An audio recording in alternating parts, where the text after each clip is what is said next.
Here is the rear tire from my bike that I rode on the Tour Divide in July of 2024. It's a Vittoria MEZCAL, and it is a 27.5 by 2.25. And this is the biggest tire that I could get on my bike because of the chainstay clearance, and it has at least 2,800 miles on it.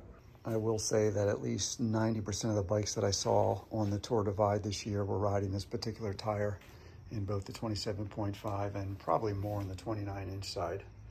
And these abrasions here that you see, or these markings here on the sidewall, are abrasions from the gravel that I rode through. The rocks would rub up against the sidewall and scrape it as I went. I have a new tire I'll show you in a second that doesn't have these markings on it.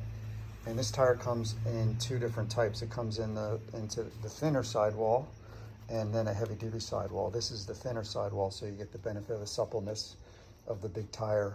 The only downside is it's not as durable, but I didn't have any sidewall problems. I did get a really cushy ride.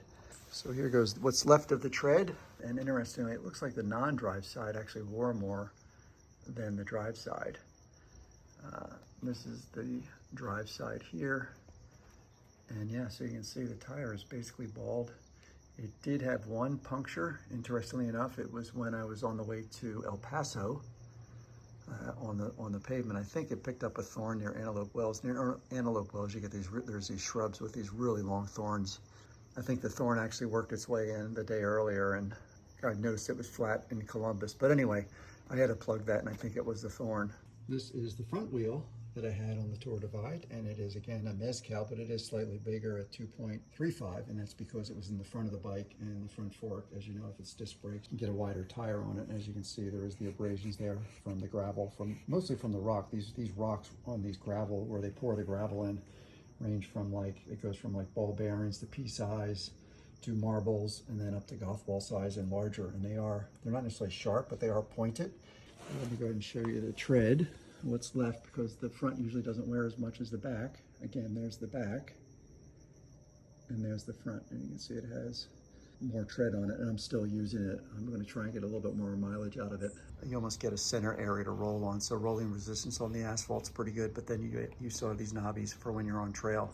This front tire here had two punctures, one near Beaverhead Fire Station, and I'm pretty sure it was a rock, because I was on that kind of road, a gravelly road. And then the first one was in Montana going into Red Rock Lake, and that one needed to be plugged. This one didn't, so I put one plug in this tire, then another time it sealed itself, and this tire required a plug. So I had 3 punctures overall in the 60 days it took me to ride the Tour Divide. And for point of reference, here is a 2.1. This is what I was going to ride the Tour Divide in, but then I thought I'll just get the biggest tire I can get, and this tire is basically brand new. And there's only about 100 miles on it. I'll just show you the difference. You can see it still has the wear indicator on it, or this, I don't know if that's a wear indicator, but it does have that in there, and it still has the whiskers on it. And you can see that those little wear indicators, if that's what they are, they're probably just grooves for part of the tire tread, but they're not there on this one. And obviously they're going on this one. If I was to do it again, or I was to get a new tire, I'd probably get it, I was going southbound, I would probably get it in Salida.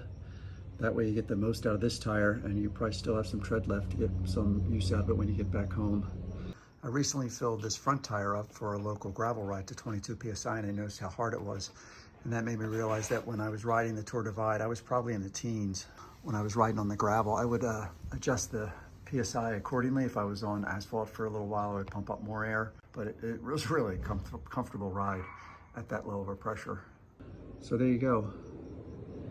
3 states of tire after the Tour Divide.